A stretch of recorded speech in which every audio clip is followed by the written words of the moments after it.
మొయినుద్దీన్ గారు మాట్లాడతారు. మొయినుద్దీన్ గారు, ఇప్పుడు ఆయన మాట్లాడిన దాంట్లో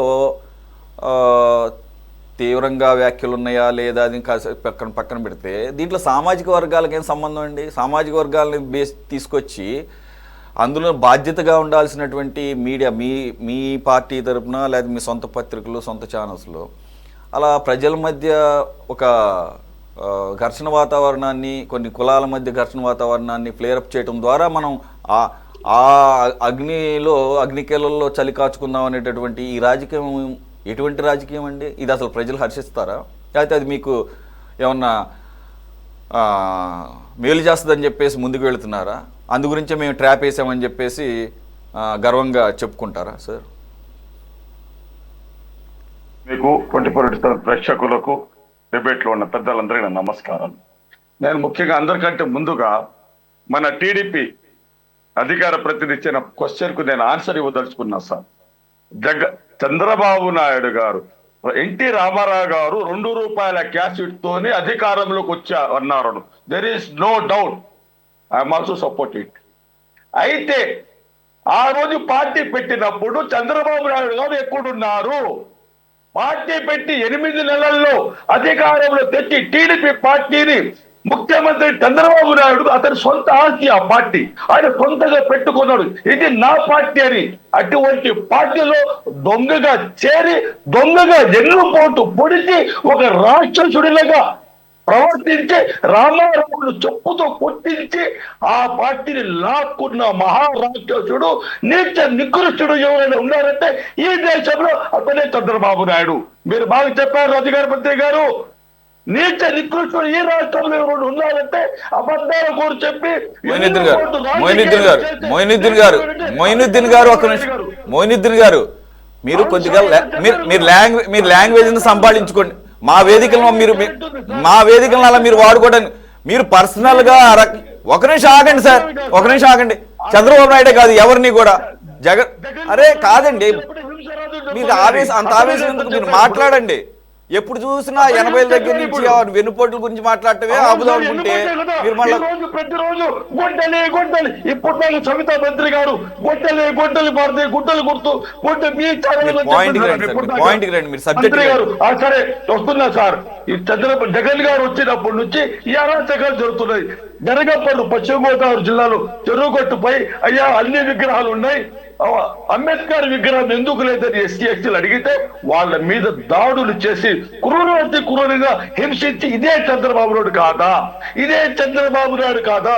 నెల్లూరు జిల్లా రాపూర్ లో ఒక ఎస్సీ మహిళను ఏదో అన్నారని, టీడీపీ పెద్ద నాయకుడిని ఏదో అన్నారని ప్రశ్నించారని ఆమె మీద దాడు చేసి అమానుష్యం పుట్టింది నిజము కాదా? ఏం చెప్తారు సార్? దీనికి జవాబు చెప్పాలి. అంటే జగన్మోహన్ రెడ్డి గారు వచ్చినప్పుడే ఇవన్నీ జరుగుతున్నాయి, ముందు లేదు.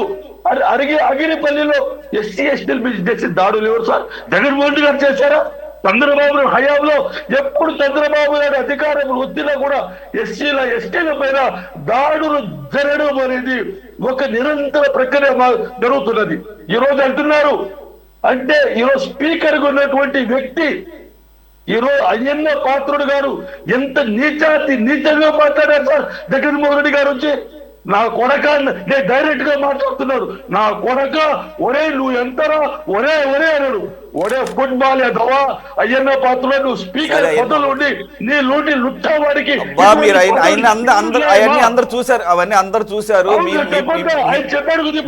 మీ పార్టీలో ఎవరెవరు అలా మాట్లాడారో కూడా అందరికి తెలుసు. అవన్నీ అయిపోయినాయి సార్. సురేష్ గారు ప్లీజ్ హియర్ మీ.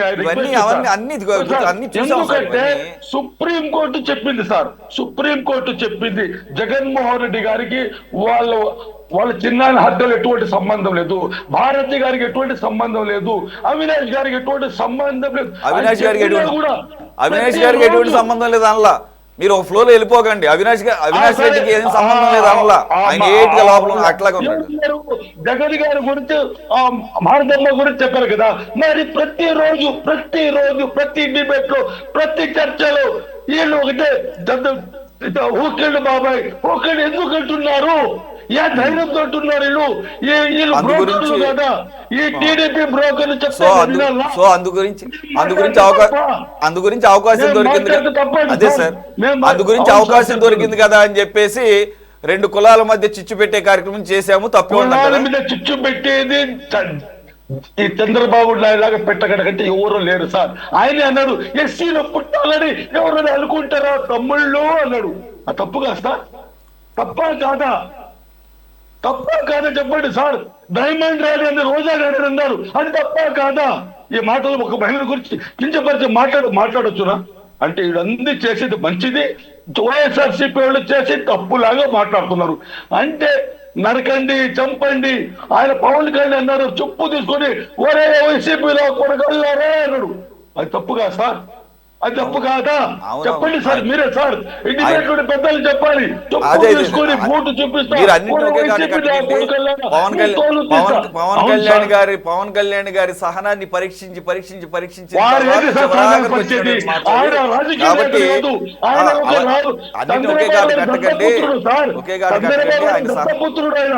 ఆయన రైట్. రాజకీయ నాయకుడు అదే, కాదు. ఆ మీరు రకంగా అనుకుంటున్నారు, మాట్లాడే- నేను అనుకోవడం లేదు అతని రాజకీయ రైట్, నాయకుడిగా. Okay right. రాజకీయ నాయకుడు కాదు సార్ ఇతను. అయితే రాజకీయ ఏళ్ళు కులాల మధ్య మతాల మధ్య ఇప్పుడు ఈ రోజు ఇప్పుడు మీరు ఆ స్థితిలో ఉండడానికి కారణం పవన్ కళ్యాణ్ గారు టీడీపీతో కలవడానికి గల కారణం, ఆ పరిస్థితులు సృష్టించడానికి అది మీరే కారణం. కాబట్టి విజయసాయి రెడ్డి గారు ఇచ్చినటువంటి సూచన, మీరు ఈ రకంగా దొరికిన అవకాశాన్ని రెండు వర్గాల మధ్య చిచ్చు పెట్టడం ద్వారా, రెండు పార్టీల మధ్య కల్లోలం సృష్టించడం ద్వారా లబ్ధి పొందుదాం అనేది మీ ఎత్తుగడగా ఉందని ఆల్రెడీ కృష్ణాంజలి జగన్మోహన్ రెడ్డి గారు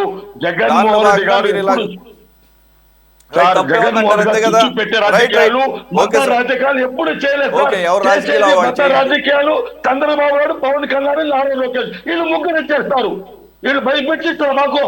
వీళ్ళు అమ్మ సొత్త ఈ రాష్ట్రం మీద మాకు హక్కు లేదా? మేము సిద్ధంగా ఉన్నాం. జగన్మోహన్ రెడ్డి గారు ఏ రోజు కూడా నోటుతో చంద్రబాబు నాయుడు గారిని, పవన్ కళ్యాణ్ గారిని ఏ రోజు తిట్టలేదు. చంద్రబాబు ఉదయం లేస్తే గొడ్డలితో కొట్టారు. ఊకిళ్ళు బాబాయ్, తమ్ముళ్ళు చెప్పండి, అక్కలు చెప్పండి. ఇక ప్రజలు నీళ్లు లేక, అన్నం లేక, పిల్లలకు డబ్బులు లేక, చదువుకునే పుస్తకాలు లేక ఆడిపోతుంటే వైద్యం వాళ్ళ గురించి పట్టించుకోవాలి. ఉదయం లేస్తే జగన్మోహన్ రెడ్డి ఇదేనా పని మీకు? వేరే అందుకే మీకు ఇంత పెద్ద బ్యాంక్ ఇచ్చింది మీకు. ప్రజలకు మీరు అలాగే రైట్. ఒక్క నిమిషం బాజీ గారు, మొయినుద్దీన్ గారు మాట్లాడారంటే ఒక తుఫాన్ ఇక వెలిసినట్టుగా ఇక ఫీల్ అవ్వాలి. మరి సార్ ఒకటి ఇక్కడ ఆయన మాట్లాడిన వ్యాఖ్యలు ఫెరోషియస్గా అని చెప్పేసి